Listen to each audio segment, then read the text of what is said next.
अच्छा, ये हमारे पास सवाल है एज क्वेश्चन के ना, तो एक मैं ये सॉल्व कर देता हूँ, इसको आप समझ लें। अगर आपको ये समझ आ जाएगा ना, तो सारे के सारे जो क्वेश्चन है 40 क्वेश्चन वो आपको सारे समझ आ जाएंगे। मतलब कॉन्सेप्ट सब में सेम ही होगा, थोड़ा बहुत डिफरेंस होगा, तो आप खुद इसको समझ जाएंगे। अब देखते हैं ये सवाल कैसे सॉल्व होगा, वो सवाल है क्या, तो देखते हैं उसको।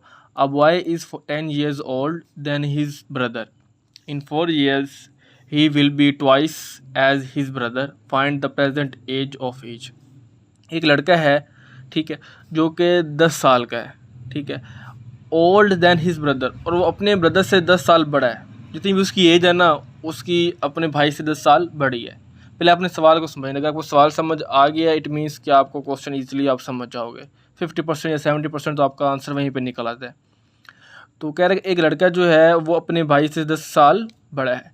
इन 4 years he will be twice age his brother.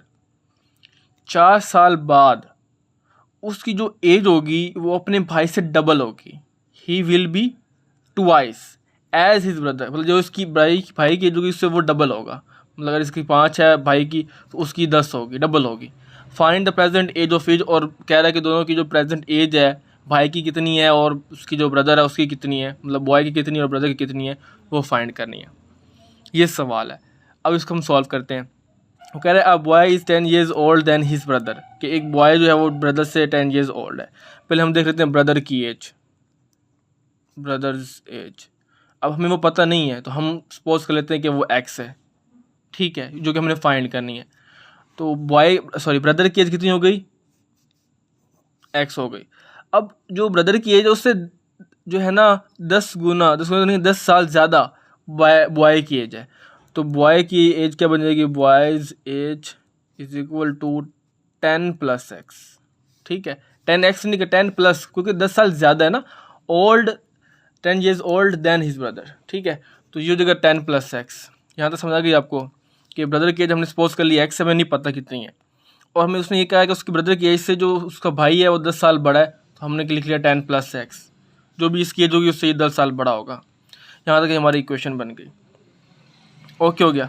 तो मैं इसको फिर इस तरह लिख सकता हूँ कि फॉर एग्ज़ाम्पल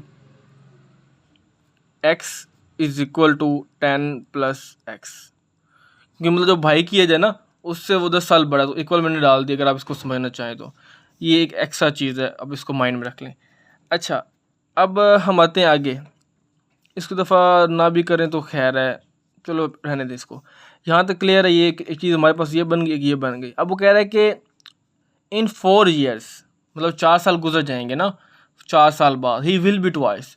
जब 4 साल गुजर जाएंगे तो भाई इसकी जो एज होगी वो इससे जो बॉय की एज है, ठीक है, ये लिखा हुआ है ही, मतलब बॉय की एज होगी वो ब्रदर से डबल हो जाएगी।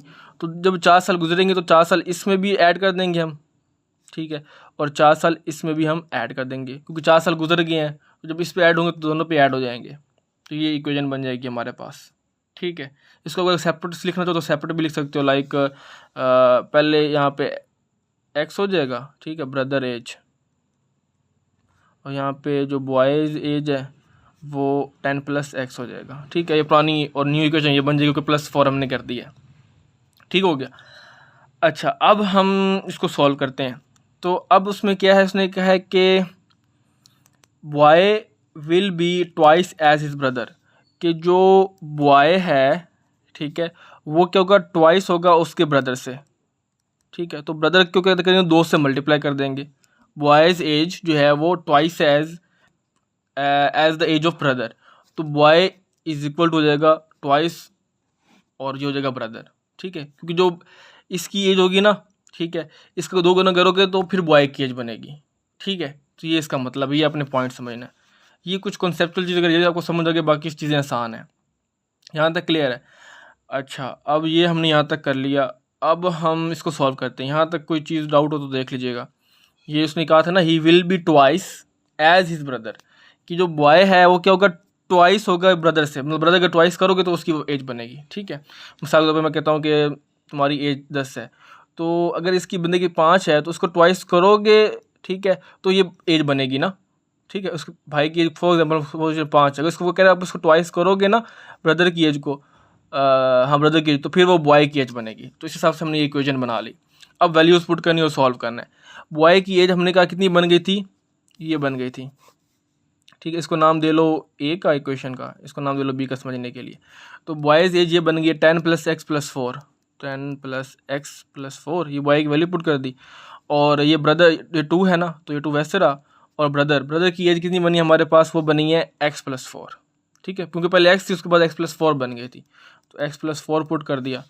यहाँ तक क्लियर हो गया। अब इसको सिंप्लीफाई कर देना, सॉल्व कर देना है। कैसे, ये 10 है, ये प्लस और ये 4, तो 10 में अगर आप 4 ऐड करोगे तो कितना बन जाएगा 14, और ये प्लस x वैसा रहेगा इक्वल। 2 को अंदर मल्टीप्लाई करेंगे तो 2x हो जाएगा, इस 2 को 4 से मल्टीप्लाई करेंगे तो 8 हो जाएगा, और ये प्लस है तो ये प्लस भी इधर आ जाएगा, ठीक है। तो सिंप्लीफिकेशन है। अब आप देख सकते हो कि 14 है ना, 14 ये इधर ही रहेगा, ठीक है, और ये 2x भी इधर रहेगा। आप क्या करोगे, इस +8 को उठाओगे और इस साइड पे ले आओगे। जब ये इधर आएगा तो ये माइनस का 8 हो जाएगा, क्योंकि आपको पता है एक चीज़ प्लस तो साइड पे जाती है तो माइनस हो जाती है। और ये प्लस का x है, जब ये इसको इधर ले आएंगे तो ये हो जाएगा माइनस का x, ठीक हो गया। अब इसको सॉल्व कर लेते हैं। 14 में से 8 जाए तो बनते हैं 6, ठीक हो गया, ये 6 आ जाएगा। और ये 2x और ये 1x है, 2x में से 1x जाएगा तो 1x रह जाएगा, तो x की वैल्यू कितनी आ गई 6। तो ये x क्या है बेसिकली, ये x बेसिकली क्या है, इस ब्रदर की एज थी, ठीक है। तो ब्रदर्स एज ये हो गया 6। अब उसने कहा था कि ब्रदर की एज जो हमें फाइंड कर ली, दोनों की भाई की एज भी फाइंड करनी है ना। तो भाई की एज कितनी थी 10 + x, इसने कहा था कि वो 10 ईयर्स ओल्ड ज़्यादा है।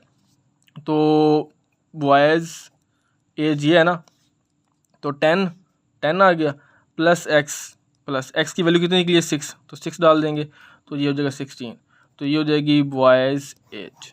तो ये हमारा आंसर आ गया। तो ये एक सॉल्व कर दिया क्वेश्चन। सारे के सारे ऐसे ही होने, थोड़ा बहुत डिफरेंस आएगा, लेकिन जब आप खुद करोगे ना तो तब आपको आएगा, अदरवाइज़ नहीं आएगा, कि ये मैथ खुद करने से आती है, अपना दिमाग लड़ाने से आती है। तो ये अपन पहले क्वेश्चन को समझना है, इसमें ये एक पॉइंट टेक्निकल था, ठीक है। बाकी चीज़ें तो जैसे स्टेटमेंट दी आप उसको करते जाते हो और सॉल्व कर लेते हो, वो ईजी होता है। तो फिर भी कुछ समझ ना आए तो पूछ लीजिएगा। तो बाकी यही सवाल।